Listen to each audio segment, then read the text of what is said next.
You cleaned this house on Saturday. It took you 4 hours. It is Tuesday night now, 9:20, and you are standing in your own kitchen looking at 11 things on the counter that were not there this morning.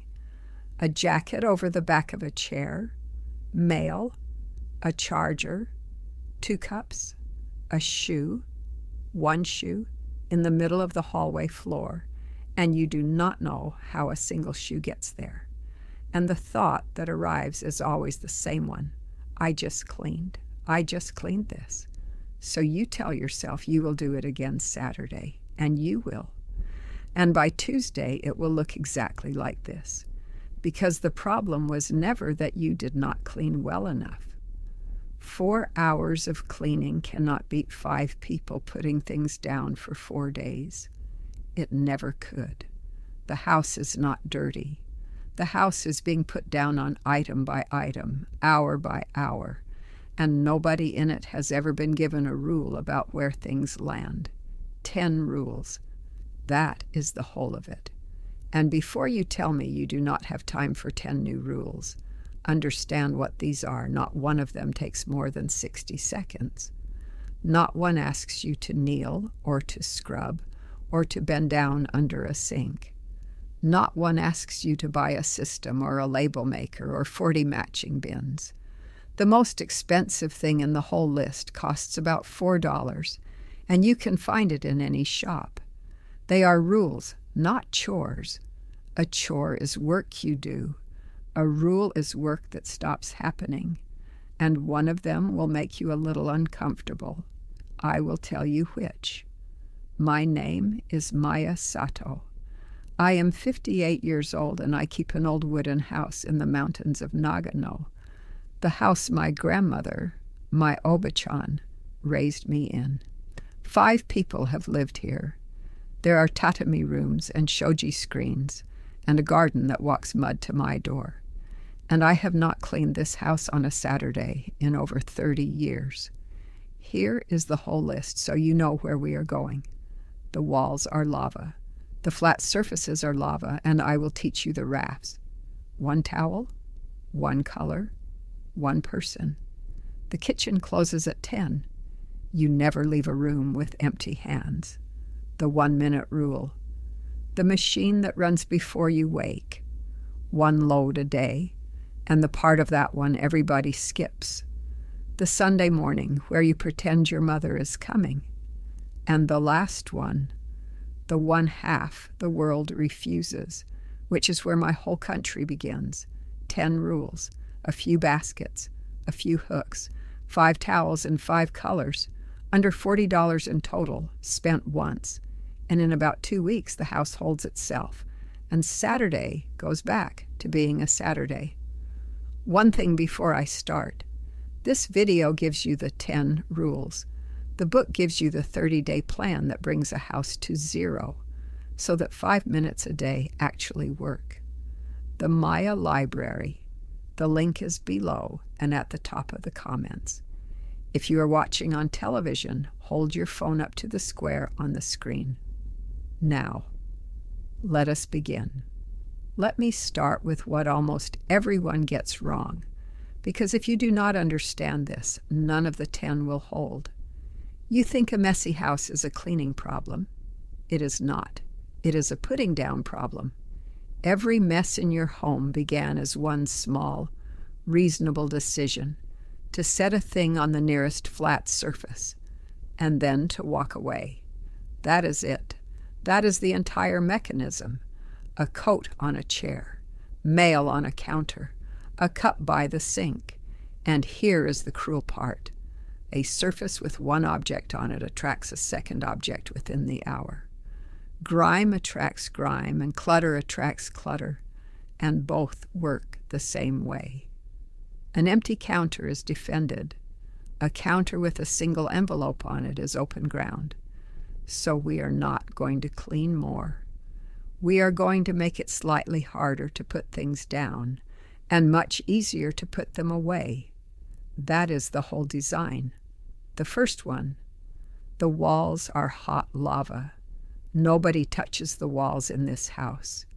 Not the wall along the stairs, not the wall by the light switch, not the door frame you swing around when you are carrying laundry. Your hand goes to the railing or it goes nowhere.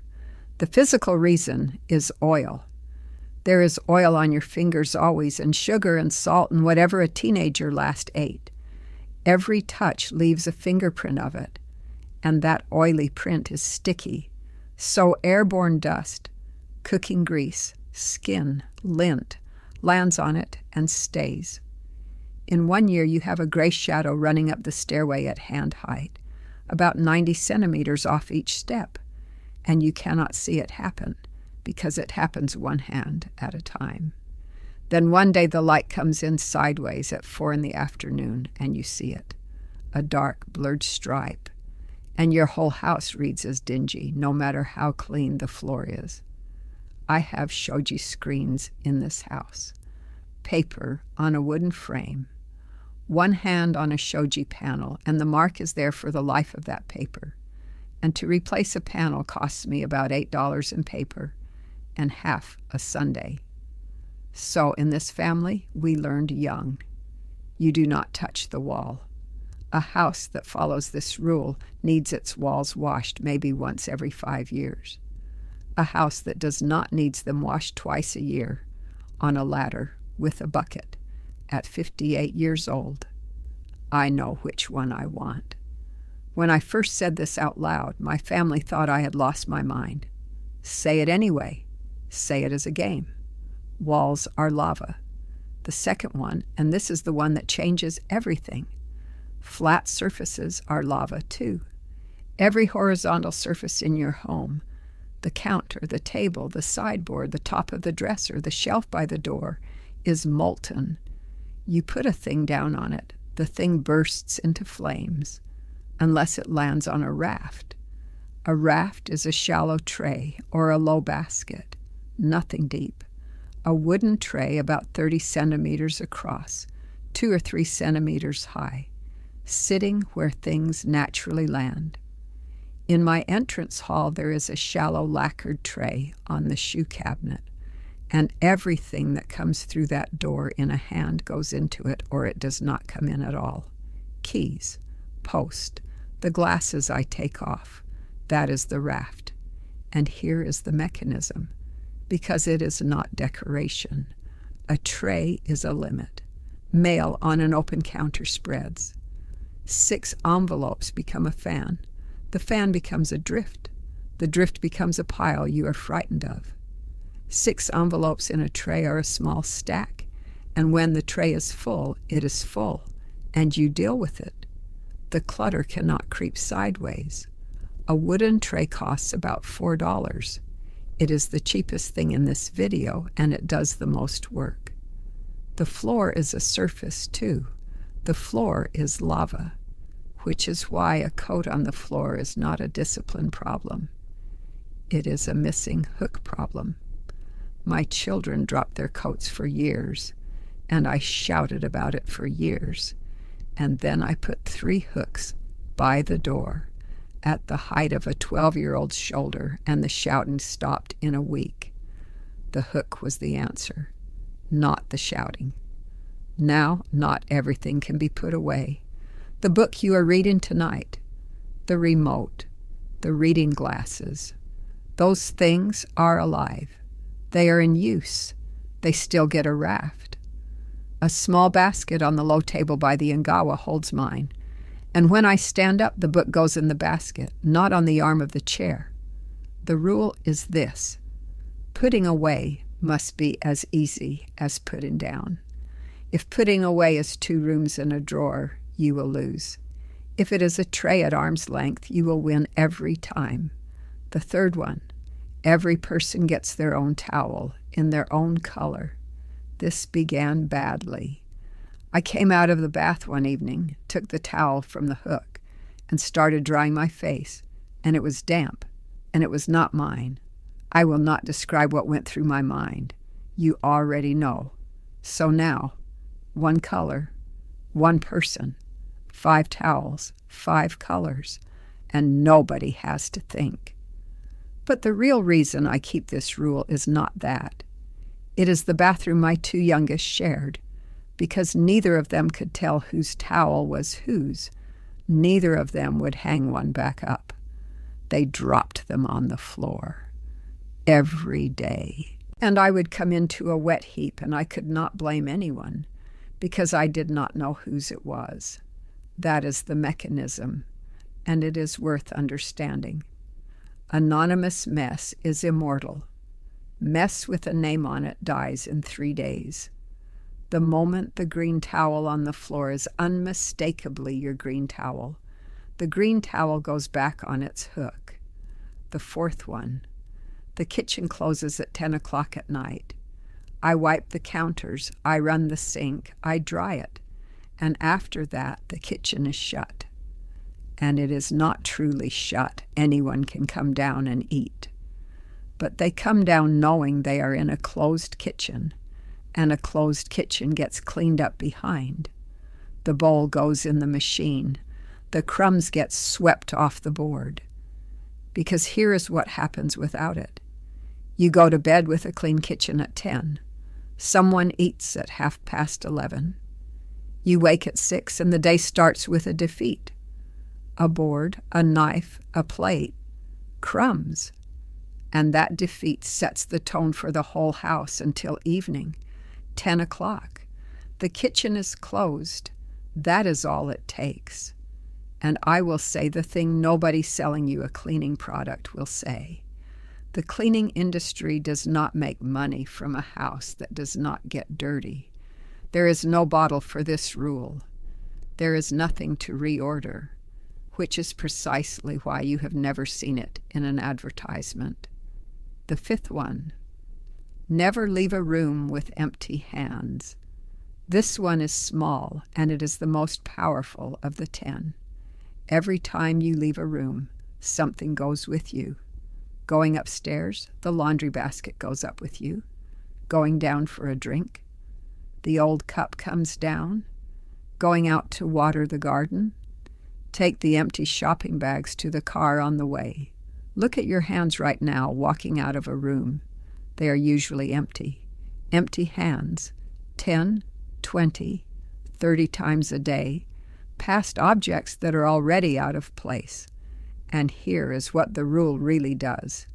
It does not just move things. It teaches your eyes to see them. Right now, the shoe in the hallway is invisible to you.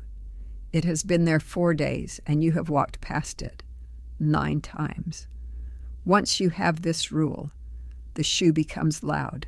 You cannot unsee it. You will tidy your entire house sideways, on trips you are already making, and never once feel that you cleaned. But the next one is the rule my whole family fought hardest, and it is the one they now use without being told.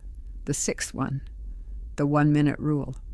If a thing takes 1 minute or less, you do it now, not later. Now. This rule is not mine. I learned it from a writer who studies habits, and I have used it every day since. The dirty plate. 60 seconds to the dishwasher. Do it now. The clothes at the end of the day. My instinct at 58 is the same as it was at 19, which is to let them land on the floor. 40 seconds to the laundry basket. Now. Coming home tired, arms full, wanting to drop everything in the doorway. The shoes into the cupboard, 20 seconds. The coat onto the hook, 10. And what the rule does over time is the interesting part. It makes you redesign the house. Because if putting the mail away takes 4 minutes, you will not do it, and you will feel that failure daily. So you put a tray there, and now it takes 6 seconds.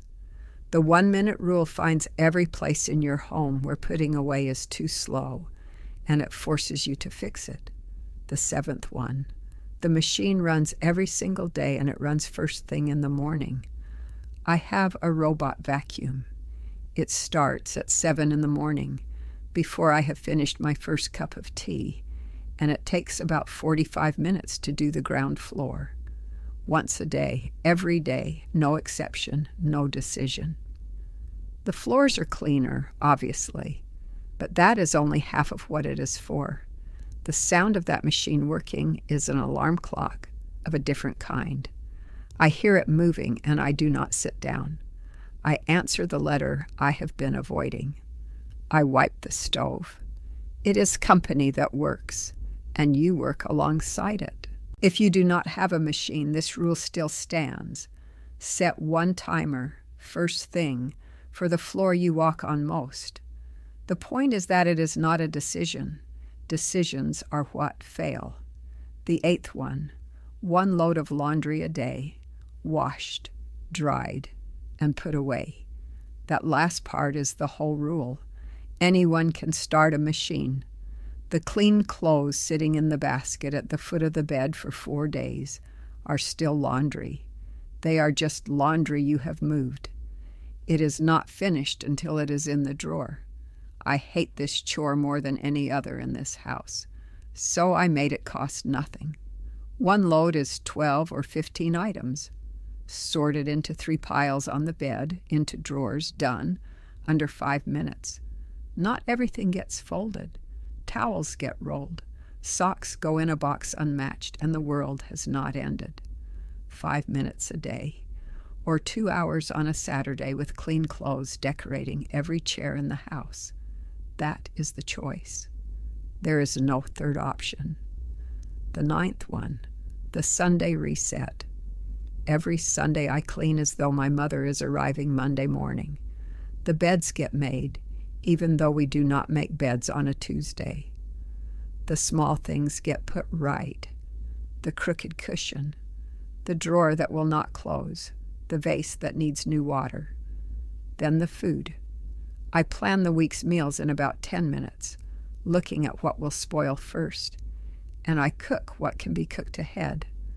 Then 5 minutes of what I can only call bag therapy. One rubbish bag, 5 minutes, and you hunt. The empty bottle in the bath. The thing at the back of the refrigerator that has gone over. The dead pen. 5 minutes once a week, and a house never fills up.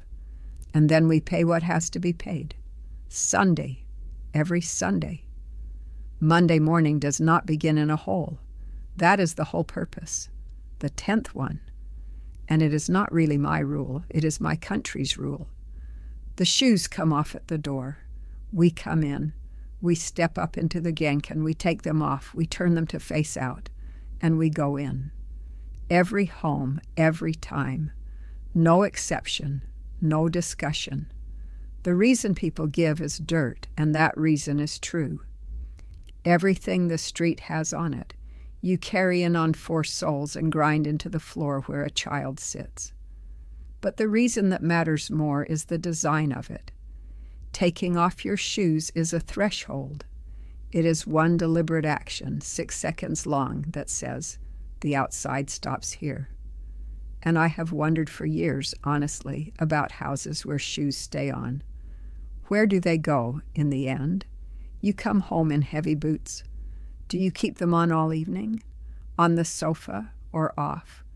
And if they come off at 9 o'clock in the living room, who takes them back to the door? I am not judging. I am genuinely asking. My whole life the answer has been a wooden step and a row of shoes facing the door. You have the 10 rules now, but I want to tell you something before you go. In this video, I gave you the rules that hold a house, but I did not give you the thing that comes first, because rules keep a house at 0. They do not bring it to 0, and if you start these on top of a house that is already buried, you will fail in 9 days and think it was your fault. It was not. It was the order. The 30-day plan that brings a house to 0 is in Volume 2, and only after that do 5 minutes a day actually work. And there are 8 cards. You hang them where you work, because when your hands are busy, you cannot go looking for a video. The Maya library. The link is below. It is also at the top of the comments, and the square is on the screen. Hold your phone up to it. So, 2 weeks from now, on a Tuesday night at 20 past 9, you will walk into your kitchen and the counter will be empty. Not cleaned, empty. There will be one tray by the door with 3 envelopes in it, one coat on a hook, and a machine that ran at 7 this morning without being asked. $4 for the tray, about $6 for the hooks, and 5 towels in 5 colors, under $40 once, and then nothing ever again. Now tell me one thing, because I have wondered about it my whole life. Where you live, do the shoes come off at the door, or do they stay on? And if they stay on, tell me honestly where they end up at the end of the night. I read every one of these. Next time, I am going to show you the 6 things I keep in my genkan. That mean my entrance hall has not smelled of anything but clean wood in 30 years. One of them is charcoal. One of them is a newspaper. And one of them you already have in your kitchen and would never think to use. Until then, waste nothing and take care of your home, and it will take care of you.